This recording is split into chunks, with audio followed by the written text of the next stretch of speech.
It is wonderful to be back in New Orleans and in Louisiana, and to have the first chance I've had since the election to thank you for your support, your electoral votes, and the education you gave me on my many trips here during the campaign last year. I'm glad to be back on this campus.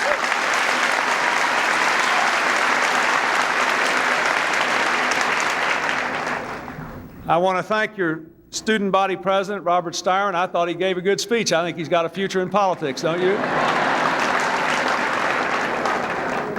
And Chancellor O'Brien, and I want to thank Senator Breaux for his kind remarks and for his leadership of the Democratic Leadership Council. I want to acknowledge the presence here of Senator Johnson and many members of the Louisiana House and many other members of the United States Congress, along with many others who are here with the Democratic Leadership Council, including my good friend and former colleague, the governor of New Mexico, Bruce King, who's here. And there are two members of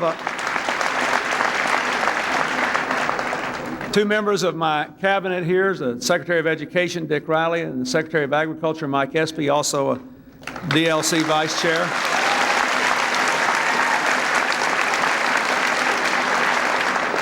I want to thank all the people who are here representing volunteer organizations. I met with some young people just before I came in here who are scattered around near me from Benjamin Franklin High School just across the way.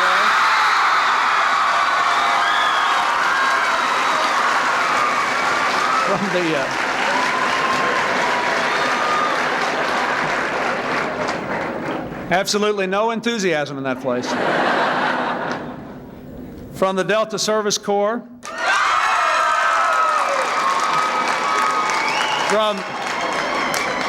from Vista, from Summerbridge, from Teach for America.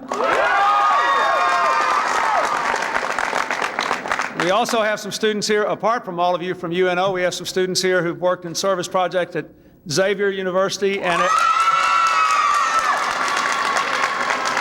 at Tulane. We also have people here who have been involved in service for a long time, from Action, from the Older Americans Volunteer Program, for the National Association of Senior Companions and Foster Grandparents, and the National Association of Retired Senior Volunteers. All these people I'm very grateful to. I'd like to just acknowledge, in general, the people who are here from law enforcement organizations and firefighters organizations and public employees and teachers groups who have helped us on this national service project. And I want to say a special word of thanks to three other people. First of all, General David Jones, a former chairman of the Joint Chiefs of Staff, who's worked very hard helping us put together this program, who's here. General Jones, thank you for being here.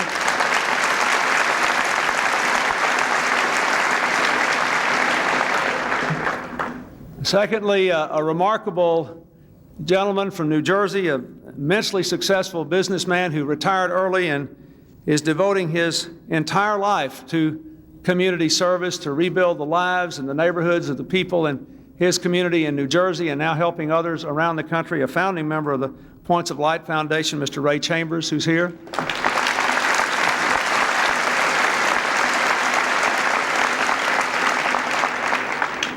And I'd like to pay a little special attention to two members of Congress who are not here, and to one who is, for their long work on the whole idea of national service. The two in the Senate who are not here are Senator Harris Wofford from Pennsylvania and Senator Sam Nunn from Georgia.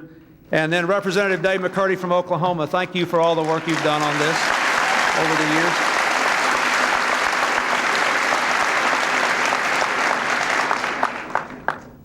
I am glad to be here. You know, when I come down here, I always sort of relax. I don't know why that is. I timed it just in time for the Jazz Festival, but I left my saxophone at the White House.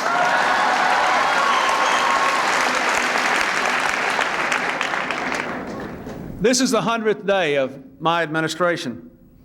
In Washington, some say it marks a milestone, but in many ways, it's just another day at the office for what we're trying to do in changing America.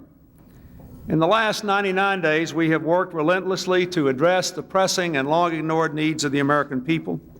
and to bring to the government something it has not seen in a long time, an acknowledgement that bold action is needed and needed now to secure and enlarge America's future, and that in order to do it, we not only have to change programs, we have to change the way the government works and engage the energies of the American people in the process.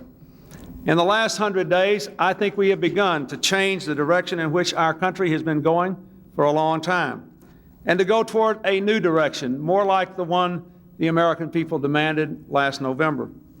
We've also started an unprecedented debate in our nation's capital about big ideas and better lives across our nation, ideas that in many cases were shaped and nurtured by some of the people who are here today, as Senator Breaux said earlier, the members of the Democratic Leadership Council, of which I am proud to be a founding member.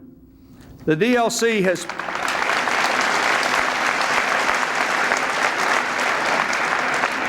Unlike most organizations, the DLC has done more than just talk about the problems in our country. It has made an honest effort to develop real ideas about how to restore the American economy and make the government work and rebuild the confidence and the link that exists between the American people and their government when things are at their best here.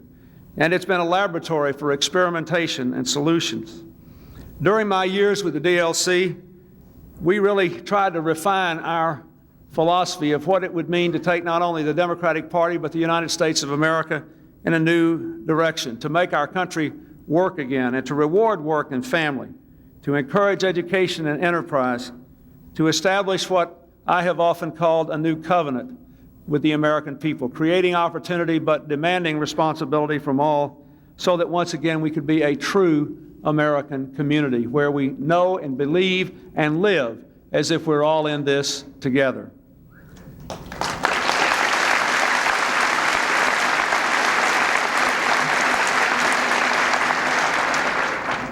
This group has conceived many of the ideas that I've advocated since I've been in Washington, from setting a limit on welfare and putting people to work, to police reform and community policing, to rewarding work of low-income working people by having an earned income tax credit that would lift the working poor with children out of poverty. So we can say if you work 40 hours a week in this country, you have a child in the house, you ought not to be poor.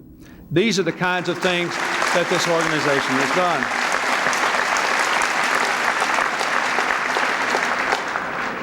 They helped to develop the idea I want to talk to you today about that has so much to do with the future of the young people here and throughout our country, national service. This is an organization about ideas.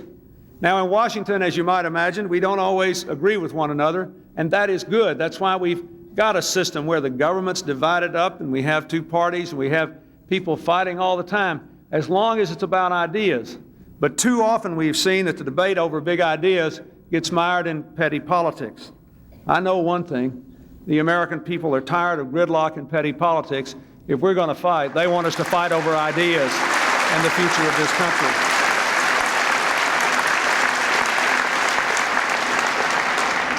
In the past 99 days, we've tried to address the problems the American people told me they wanted to be addressed.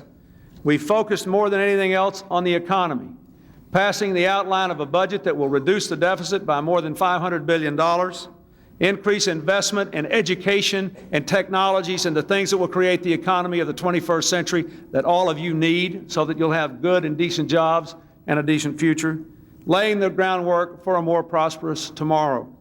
Just in 100 days, we've announced a policy to help to convert the defense cutbacks into economic opportunities for people who are losing their jobs because of the military cutbacks, to take a new direction in technology to create more opportunities for our people, to be more aggressive in preserving the environment, but do it in a way that creates jobs, not a way that costs jobs, to have a trade policy that will really reflect our common interests with other nations and expanding jobs and opportunities everywhere. We've begun the long overdue renovation of the American economic base. The question now, unlike 100 days ago, the question is now not whether we're going to reduce the deficit, but how and how much. The question now is not whether the government will have a new partnership with the private sector to shape the economy, but exactly what the details will be and how much our part will be. We've also taken on the issue of health care, something millions of Americans cried out for last year. I am so tired of seeing people. I got a letter today from a young woman I shook hands with who's literally her life is on the line and she cannot get health insurance. It is wrong that in this nation, we are the only advanced country in the world with 34 million people without health insurance. It is wrong that millions of Americans cannot change their jobs without losing their health insurance because they or a child or a spouse has been sick. It is wrong that the price of health care goes up 2.5 times the rate of inflation every year. And it is wrong that we spend 30% more of our income than any other country on earth on health care and have less to show for it. But it is also wrong to assume that there is some magic quick answer. That's why we've been working with the task force headed by the First Lady and over 400 people from all aspects of the health care to do something about this.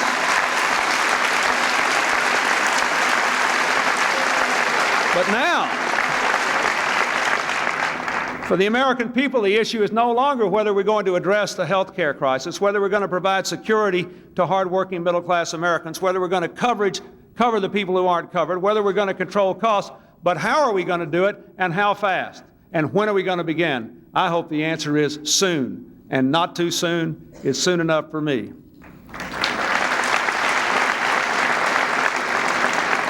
We used to debate. There was a lot of discussion last year about how bad the government was and it didn't work and it was bloated. It needed to change. Look in the last 100 days. I've tried to set an example by offering a budget to reduce the White House staff by 25%, by putting the lid on and reducing the federal bureaucratic expenses, the administrative expenses of the federal government, by over $10 billion, by moving dramatically to reduce the influence of special interest on executive branch appointments by having the toughest ethics laws and restrictions on people becoming lobbyists for other interests when they leave the payroll of the President of the United States.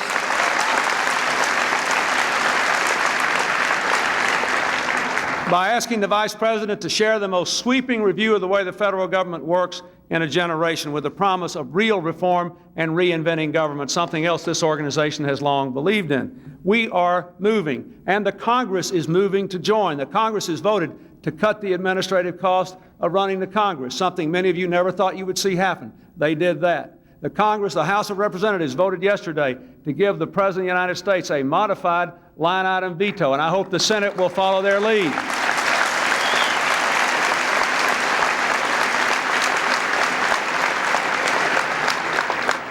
I hope soon they will send to my desk the motor voter bill, which will make it easier for young people and other people to vote and to participate in their country's political process. And there will be campaign finance reform and lobby reform legislation and a crime bill that will put more police on the street and give us the capacity we need to take our communities back. These things are going on. The question is no longer whether we're going to reform the way government works, but how fast and how much and how well. And those are the right questions, my fellow Americans, good questions to ask. And now, I come to the last and in many ways the most important issue that we have tried to address. The economy, yes. Health care, yes. Reform in the way the government works, yes. But also, what about the American people? How can each American make a contribution? How can each American do the work that all Americans must, taking responsibility for himself or herself and growing up into a vibrant community? We have tried to address those issues as well. The buzzword now people use is empowerment. I used to call it responsibility. I often have said, and I want to reiterate today, the United States government cannot create an opportunity for anyone who will not be responsible enough to seize it. Opportunity is a two-way street and requires responsibility. That is the only way we'll ever rebuild the American community.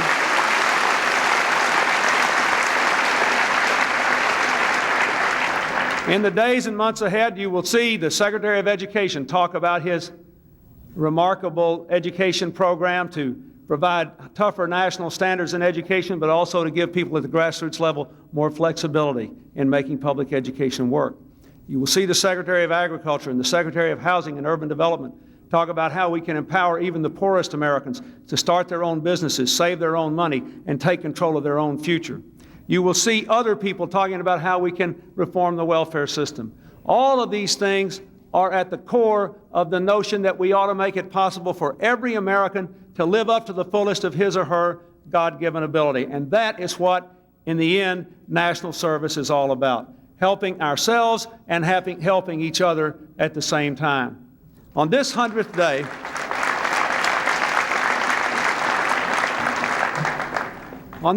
day, of my administration, I want to recommit myself and those who work with me to the values that have made our nation without peer in all human history, those of opportunity, responsibility, community, and respect for one another. Today, I want to propose applying those values to a revolution of opportunity for our hard-pressed families and for those who have been left out. As a first step, we're going to ease the terms of college loans, helping students from middle and lower middle-income families to clear a major path to the American dream, the path of higher education. In return, we'll demand responsibility from young people. We'll make it easier to borrow money and much easier to pay it off, but this time you have to pay it off. You can't just default on the loan. And we will also offer the young people of America the opportunity of paying their loans back by serving their communities in a new program of national service. In just a few days, I will send to the Congress 2 bills containing our proposals, first to strengthen college opportunity and to establish national service. Together, they will revive America's commitment to community and make affordable the cost of a college education for every American. It's no secret that over the last 10 or 12 years, the cost of a college education is about the only essential thing that's gone up even more rapidly than health care costs.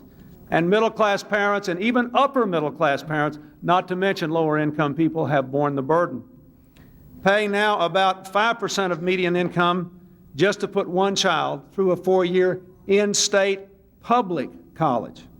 It costs an average of over $5,200 a year for that education. That means families are depleting savings, and many students are faced with cutting back to a part-time course load or having to drop out simply because of the cost of a college education. The college dropout is now more than twice the high school dropout rate. We cannot afford that, and we can do better. What I have proposed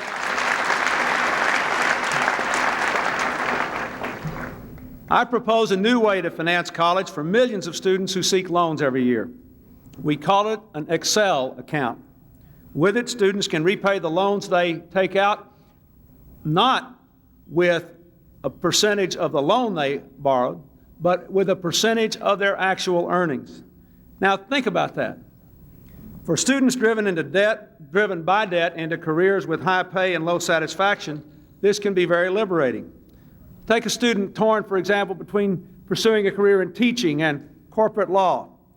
This student now can at least make the career choice based on what he or she wants to do and not the size of the outstanding student loan, because we propose to let everybody have the option of paying the student loan back based on how much they earn, not just how much they owe. That is an incredible incentive.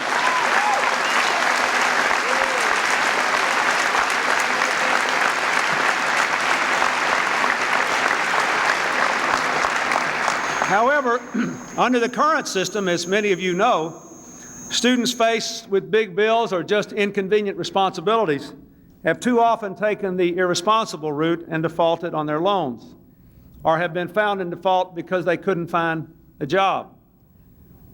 Oftentimes, there's no serious effort to collect the loan because the government guarantees 90% of it. So if the bank makes the loan, it costs more than 10% to go collect it. What's the result? The taxpayers every year pay about $3 billion on other people's loans, money that could be spent on your education, on the schools here, on the future of the children here, just for bad loans. It isn't right. Under our system, the Department of Education would engage the Internal Revenue Service, we would have the payroll records, and you wouldn't be able to beat the bill because you would have to pay the loan back as a percentage of your income if you choose, but you'd have to pay it because you pay taxes and because we have your records and because you won't be able to get out of it. And that is the right thing to do.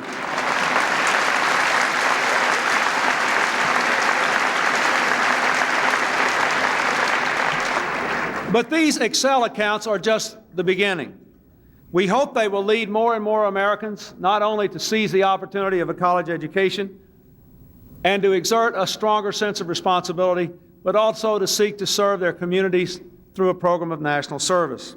It was Thomas Jefferson who first told the American people, in essence, that the more you know, the more you owe.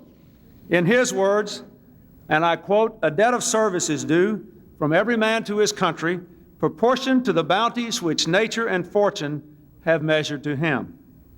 This statement reminds us that values never go out of fashion, that civic responsibility is as good for democracy today as it was when Thomas Jefferson said that, and that if you really want to be the best citizen of your country, you have to give something back to your country.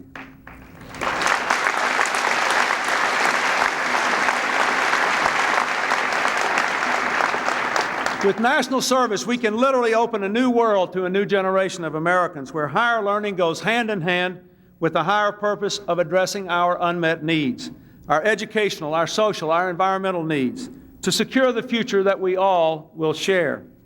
National service will mark the start of a new era for America in which every citizen, every one of you, can become an agent of change, armed with the knowledge and experience that a college education brings, and ready to transform the world in which we live, city by city, community by community, block by block. I say to you, we need you. You know, there's a lot of talk in America today, and I spend hours every week worrying about the effect that automation and technology is having on employment.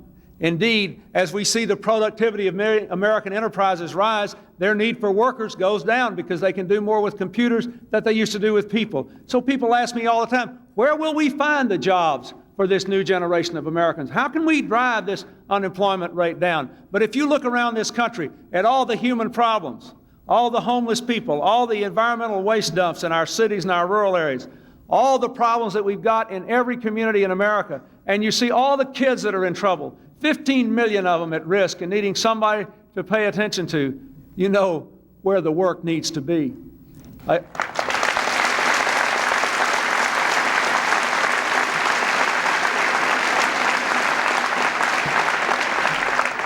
Late last night when I was preparing to come down here, I took a little time off at my desk and I read the letters that my staff had given me, and I got a letter from a woman who grew up with me. I've known her since we were in grade school.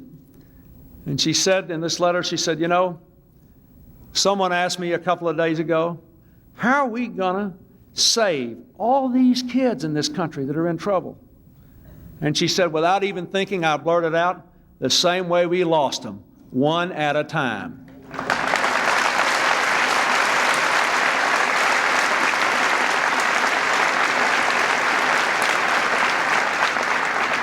And so today, my fellow Americans, I issue a call to national service to Americans, young and old, Democrats and Republicans, white, black, Hispanic, Asian, and you name it, all of us that make up this great nation.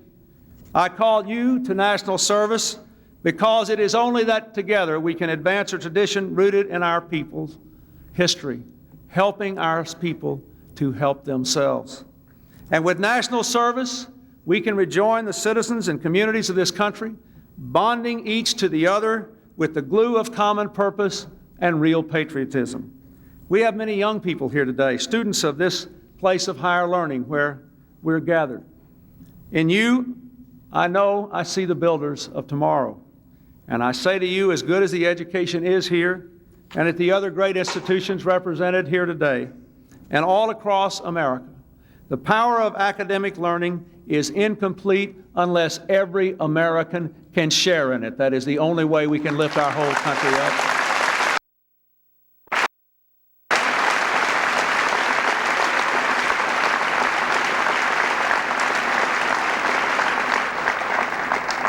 I say to you further that our country needs you. We need your knowledge and your initiative and your energy. We need you because you are still stripped and free of the cynicism that has paralyzed too many of your parents and grandparents and led us to spend too much time talking about what we can't do instead of seizing what we can. You are not afflicted by that, and I pray you never will be.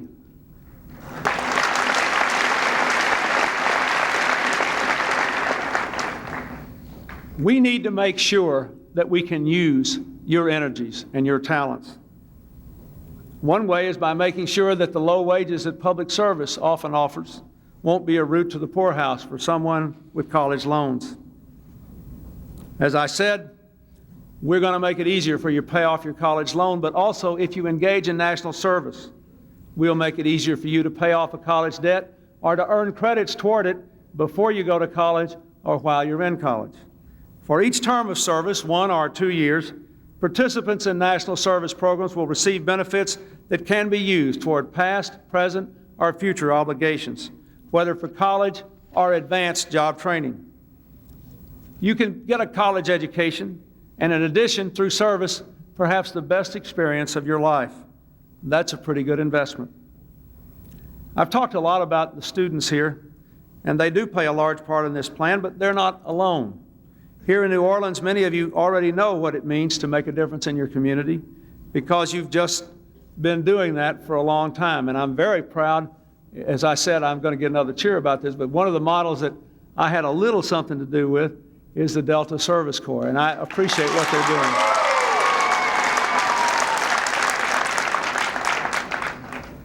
There are people here working to restore housing. There are people here working in other ways. I just want to mention 3. Lawrence Williams, a team leader in the Corps who's helped to restore housing for low-income people with the local Habitat for Humanity project. Jane Sullivan, a retired public school teacher and a former Vista volunteer who helps rural communities gain better access to health care, housing, and other assistance. And a young person I met just a few moments ago, Paris Moore Brown, who works with parents and housing programs for drug awareness outreach and now plans to work with the physically challenged. She says that she has no tolerance for self-pity, and she lives what she preaches. She hasn't been slowed by what her birth dealt her, a brittle bone disorder that has left her as an adult and by her own measure 4 feet 2 1/4 inches tall. Where are you? Stand up on there so we can see her.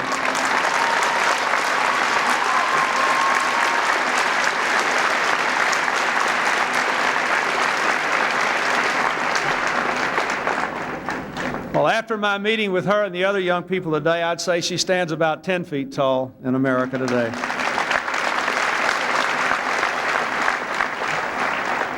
There are tens of thousands of people like Paris and Jane and Lawrence and those of you who are here with these service programs who are dying to be called to a new season of service, and we want to do that.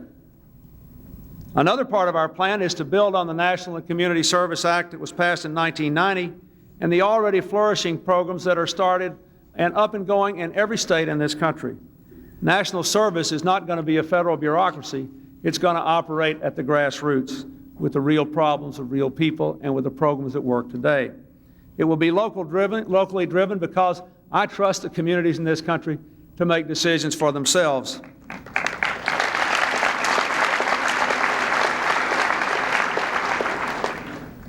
I also want to say that while we want very much to have young people in this program who are working toward earning credits for college or paying their college loans off through national service, we need so many other people in service projects. We need our older people who never will go back to college but have a lifetime of experience and energy to give to the young people of this country. We need young people who may not be old enough to drive a car or to qualify for this program but can have a dramatic impact on fellow students by helping them learn better study habits or just keeping them out of trouble. I've learned already that as the parent of a teenager that the peers can have a big impact on the shape and quality of a child's life. Even a child can serve in programs that now begin as early as kindergarten. We have no upper age limit in America or lower age limit for being a good public servant. To be successful, this national program will need the broad-based support of all the American people, parents and children, churches and synagogues, colleges and universities, and the potential providers and the beneficiaries of our services. In this vision of national service, everyone is a partner, and that includes, of course, the business community in this country. We need businesses to contribute to the effort to match federal money in local programs and to contribute at the national level, helping to make sure that the programs we choose are good ones indeed. What will set this legislation apart from other similar efforts in the past that rewarded service to our country is that it will totally eliminate the federal government bureaucracy. And believe me, no one will miss that.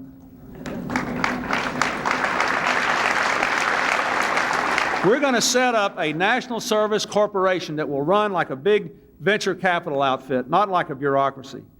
And communities, as I said, will have the flexibility to make their own programs work. I think that I've seen enough today, and I've heard enough of your applause to know that the American people are hungry for a chance to serve their country and to reap the rewards of civic pride and education in the process. In answering this call, our people are following a proud history. More than a century ago, President Abraham Lincoln signed the Homestead Act, and the frontier of this country was settled by countless families who took up the challenge in exchange for 100 acres to call their own. In the 1930s, President Roosevelt enlisted millions of young people to restore the environment through the Civilian Conservation Corps. FDR gave others a chance to support themselves through the buildings made possible by the Works Project Administration. I was in the United States Justice Department just yesterday, a building built in 1934 by people who were giving service to their country, and it's still a beautiful monument to the legacy of that kind of service. The parents of the baby boom had the GI Bill, which was one of the best investments our government ever made. A generation ago, the young people of my generation saw suffering in Latin America, Asia, and Africa, and many rushed to the challenge laid down by President Kennedy when he created the Peace Corps, which became our country's greatest ambassador, building bridges of understanding to far-off cultures. And now, 3 decades later, a challenge has been presented to all of you. A new challenge and an old one, as old as America and as new as your future.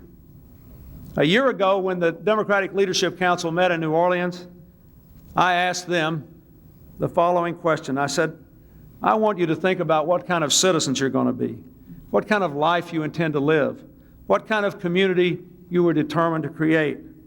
I still believe those are the questions we should be asking of ourselves. Let it be said on the 100th day of this administration that this was the day the American people were empowered to renew their nation and their communities, to seize a better future for themselves, and to help all of us to be what the good Lord meant us to be.